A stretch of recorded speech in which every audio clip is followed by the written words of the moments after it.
पीछे फिर भी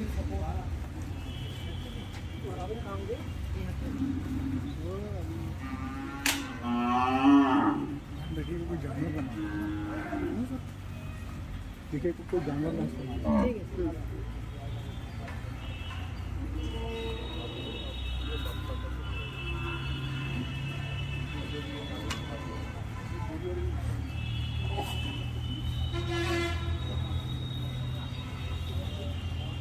आइए सब लोग थोड़ा पुष्प चढ़ा दीजिए।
अमल मुक्ति प्रदायिनी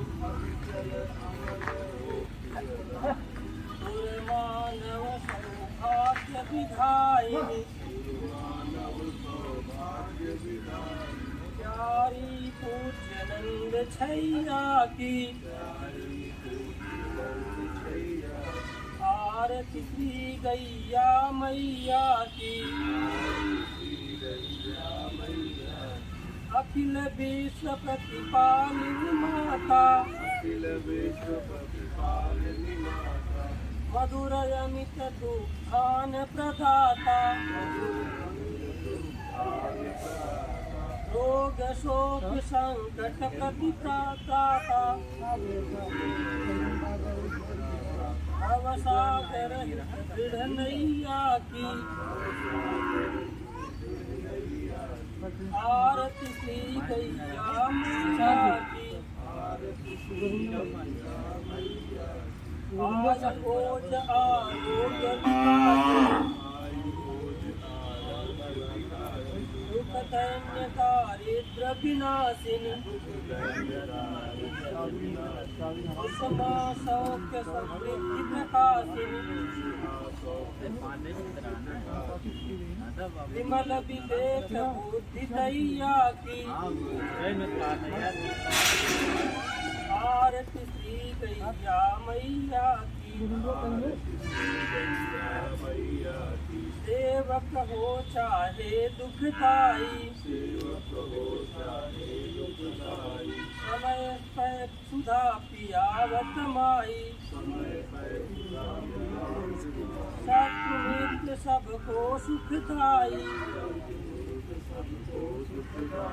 स्नेह भाव विश्व जैया आरती श्री गैया मैया की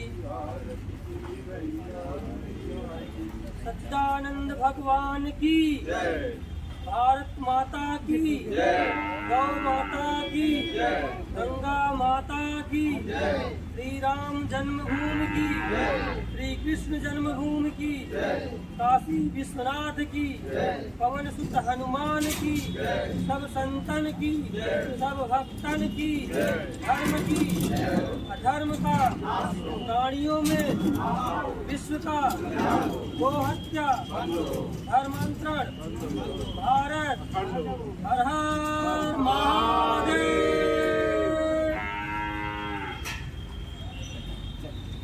आइए डॉक्टर।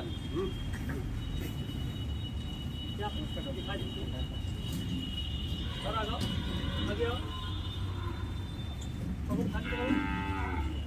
माता जरा जा जाओ, माता जा बेटा। फोटो खींचो। आओ।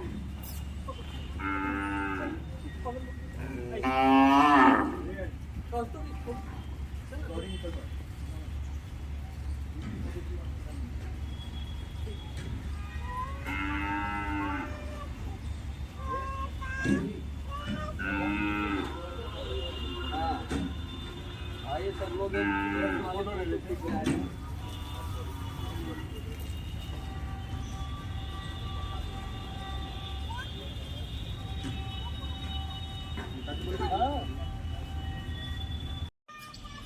अब गाय को खिलाया जाएगा गुड़।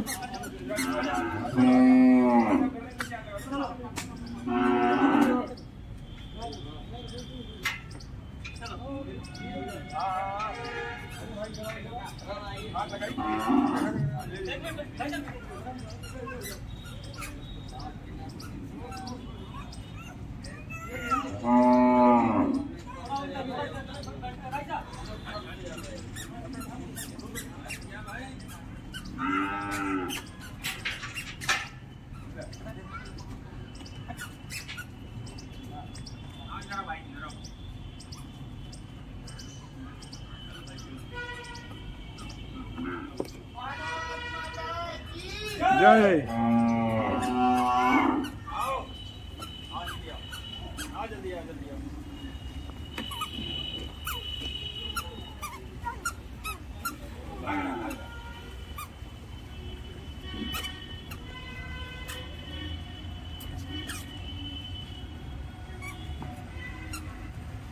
सर का भी सबसे ज़्यादा योगदान रहता है पूरे जनपद में कहीं भी होता है तो वो आपका बड़ा वो रहता है। एक फोटो खींच लीजिए पड़े, फोटो खींच रहे हैं ना।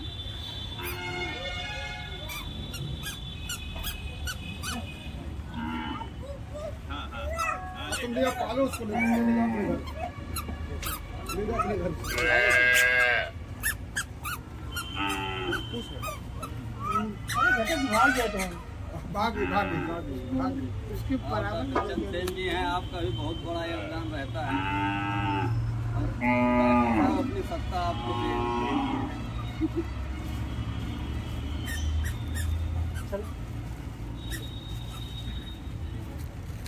अनुज कैमरा मंगवा।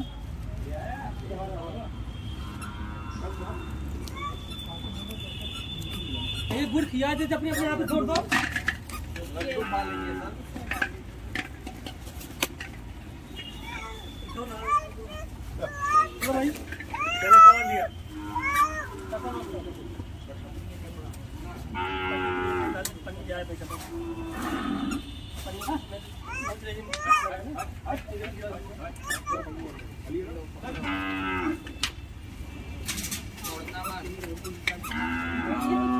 गाय को लेके परेशान है।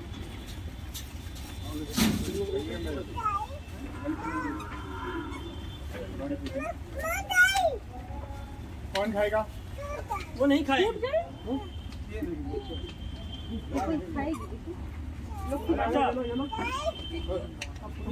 फोटो निकली, फोटो निकली है, फोटो निकली है। आओ आ जाओ आ जाओ आओ। मुंह में हाथ चला जाएगा तो भी आइए नहीं आ रही। चलो। अरे सबने अटैक कर दिया। आओ जिनको जरूरत है भाई साहब।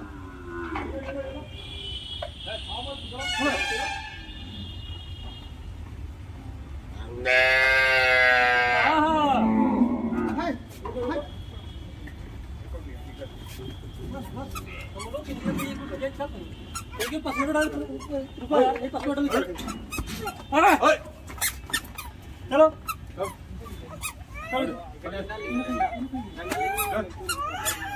अब आई थी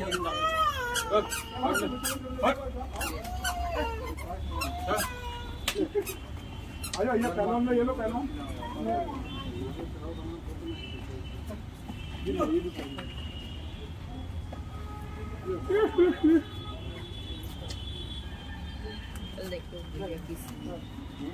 तनक सिंह है, सबने खा ली।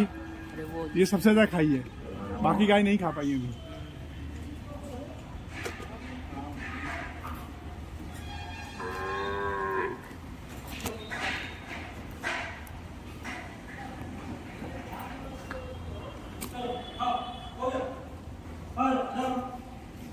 सबकी पार्टी हो गई।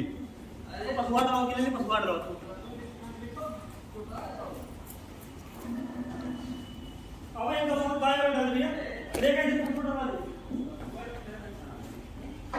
मेरा कुछ नहीं है, खत्म हो गया, खत्म हो गया।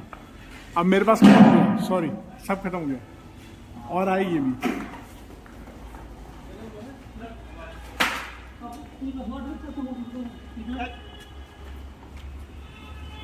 ये अपना नंबर दीजिएगा, फोटोज दे दीजिएगा। मैं आपको भेजता हूँ।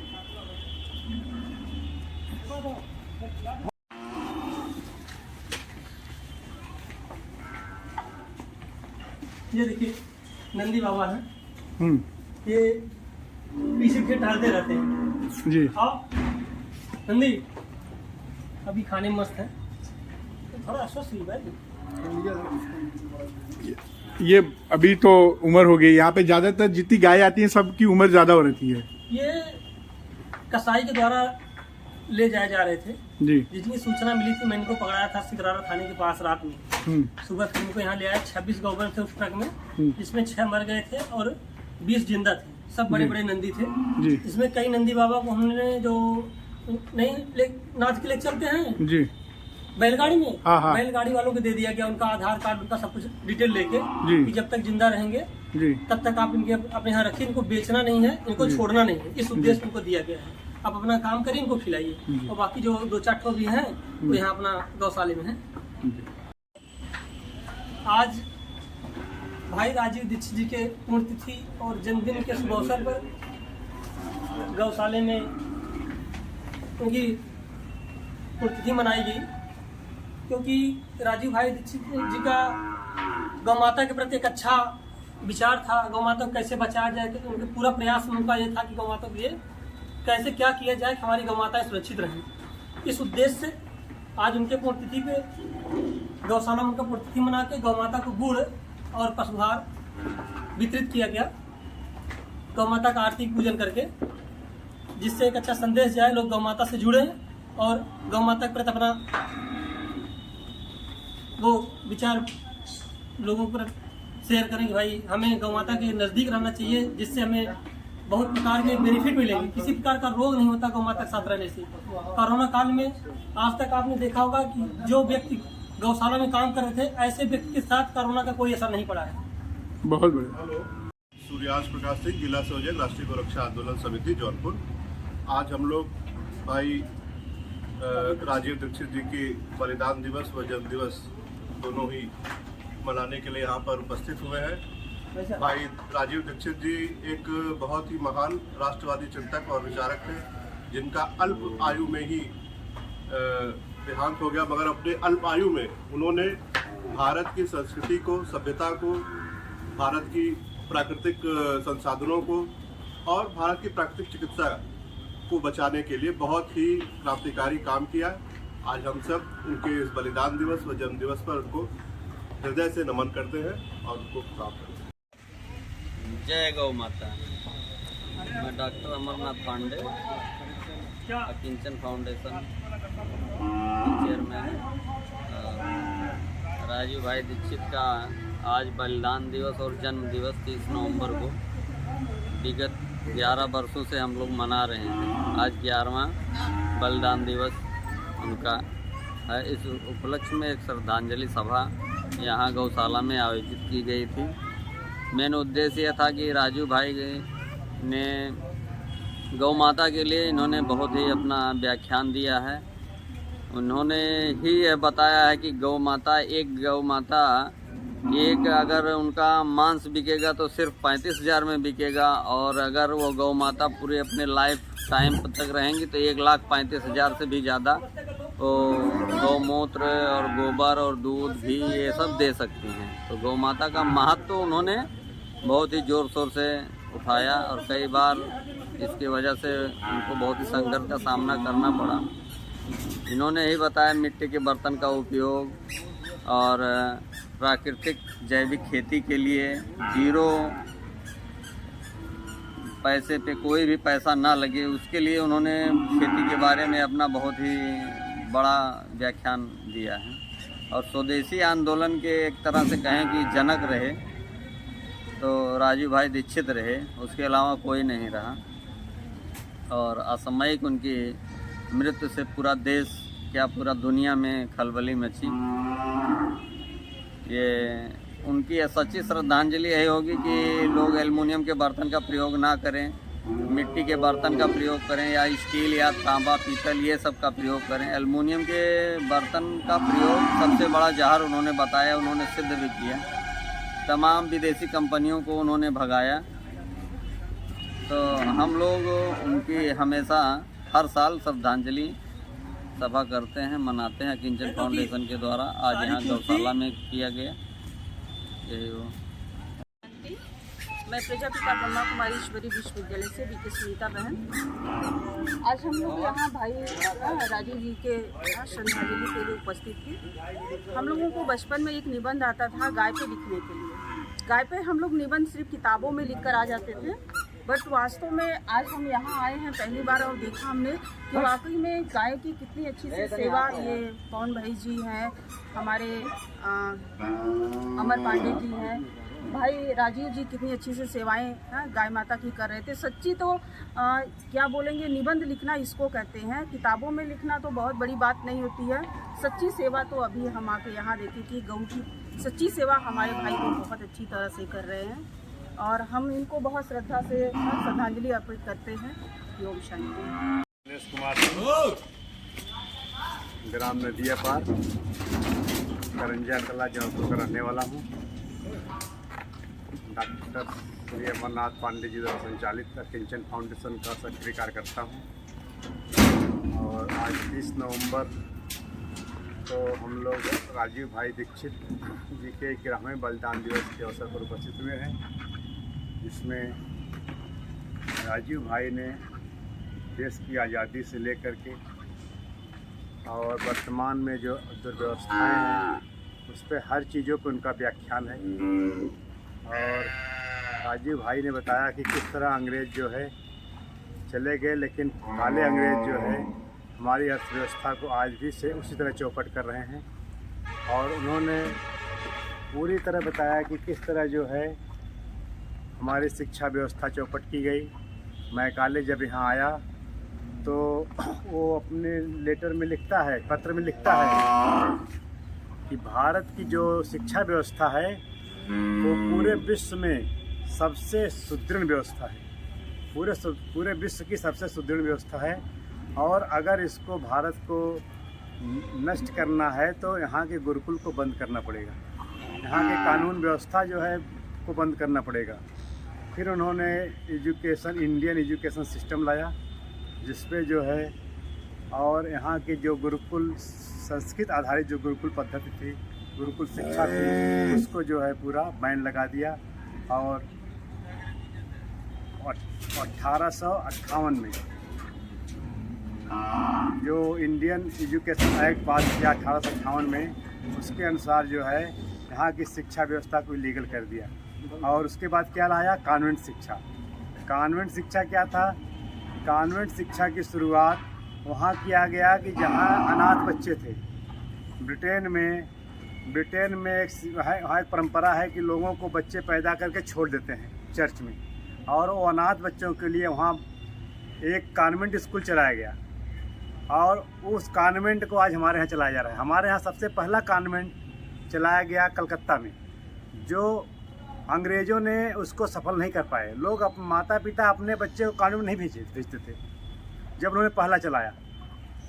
फिर जो है धीरे धीरे आज इतने कॉन्वेंट खुल गए, और उसके पीछे क्या उद्देश्य है कि शिक्षा हमारी जो है अंग्रेजी आधारित हो गई। और लोग अंग्रेजी को सोचते हैं ये बहुत समृद्ध भाषा है। अंग्रेजी जो है 200 देशों में सिर्फ 12 देशों की भाषा है, और कभी अंतर्राष्ट्रीय भाषा अंग्रेजी नहीं है। लोग समझते हैं कि अंग्रेजी अंतर्राष्ट्रीय भाषा है। अंग्रेजी तो सिर्फ 12 देशों में बोली जाती है। और अंग्रेजी जो है, अंग्रेजी में खाली 12,000 शब्द हैं। और हमारे क्षेत्रीय भाषाओं में मराठी में 48,000 हैं, गुजराती में 40,000 हैं, और अंग्रेजी में खाली 12,000 शब्द हैं। उनके मूल शब्द जो है 12,000 हैं। तो और अंग्रेजी में आप देख लीजिए, उनके यहाँ चाहे मामा हो, चाहे मौसा हो, चाहे काका हो, चाहे ताए, सबके लिए एक शब्द है अंकल। और जिस शब्द में रिश्तों को परिभाषित करने के लिए जिस जो है रिश्तों को परिभाषित करने के लिए शब्द नहीं है, वो भाषा समृद्ध कैसे हो सकती है? और हमने वो भाषा को अपनाया, और आज जो है हमारी पूरी शिक्षा व्यवस्था चौपट हो गई। पहले हमारे गुरुकुलों में लोग पूरा 25 साल तक ब्रह्मचर्य का पालन करते थे, शिक्षा ग्रहण करते थे, और वो संस्कार पाते थे, और वो संस्कार से आके समाज में एक जीवन यापन करते थे। वो हमारी संस्कृति बनती थी। वही उसी को भारतीय संस्कृति कहा जाता है। आज हम लोग जो है सब कुछ भूल चुके हैं, खाली नाम का रह गया भारतीय संस्कृति। और अंग्रेज़ों की शिक्षा व्यवस्था, मैं काले अपने जब ये इंडियन एजुकेशन एक्ट लागू किया, अपने पिताजी को एक पत्र लिखता है कि आज हमने भारत में ऐसी शिक्षा व्यवस्था लागू किया है कि इससे निकलने वाले जो भारतीय रहेंगे वो शरीर से तो भारतीय रहेंगे, लेकिन दिल दिमाग से पूरे अंग्रेज रहेंगे। फिर उसके बाद हमको भारत को कभी गुलाम बनाने की जरूरत नहीं पड़ेगी, क्योंकि ये इनकी जो मानसिकता रहेगी वो खुद जो है, उनकी मानसिकता जो रहेगी वो भारत को खुद जो है गुलाम बनाए रखेंगे। आज वही है जो ये कॉन्वेंट से बच्चे निकल रहे हैं, वो अपनी संस्कृति को गाली दे रहे हैं, वो अपनी शिक्षा व्यवस्था को, अपनी पूरा संस्कृति को गाली दे रहे हैं कि ये भारतीय संस्कृति खराब है, यहाँ की शिक्षा पद्धति खराब है, यहाँ की। आज वो कॉन्वेंट की देन है। आज यही बात मैं काले 1858 में लिख के गया कि हम जो जिस शिक्षा व्यवस्था लागू कर रहे हैं वो जो है भारत को फिर कभी गुलाम बनाने की जरूरत नहीं पड़ेगी। तो राजीव भाई ने पूरे समाज को जागरूक करने के लिए, ऐसे बहुत से उनके उदाहरण हैं। उन्होंने न्याय व्यवस्था के लिए कहा कि भारतीयों को जब तक न्याय दोगे मैकाले कह गया, जब तक जिस व्यवस्था में न्याय दिया जाता है कभी वो गुलाम नहीं रह जाता। तो अगर हम न्याय देंगे तो ये कभी हमारे गुलाम नहीं रहेंगे।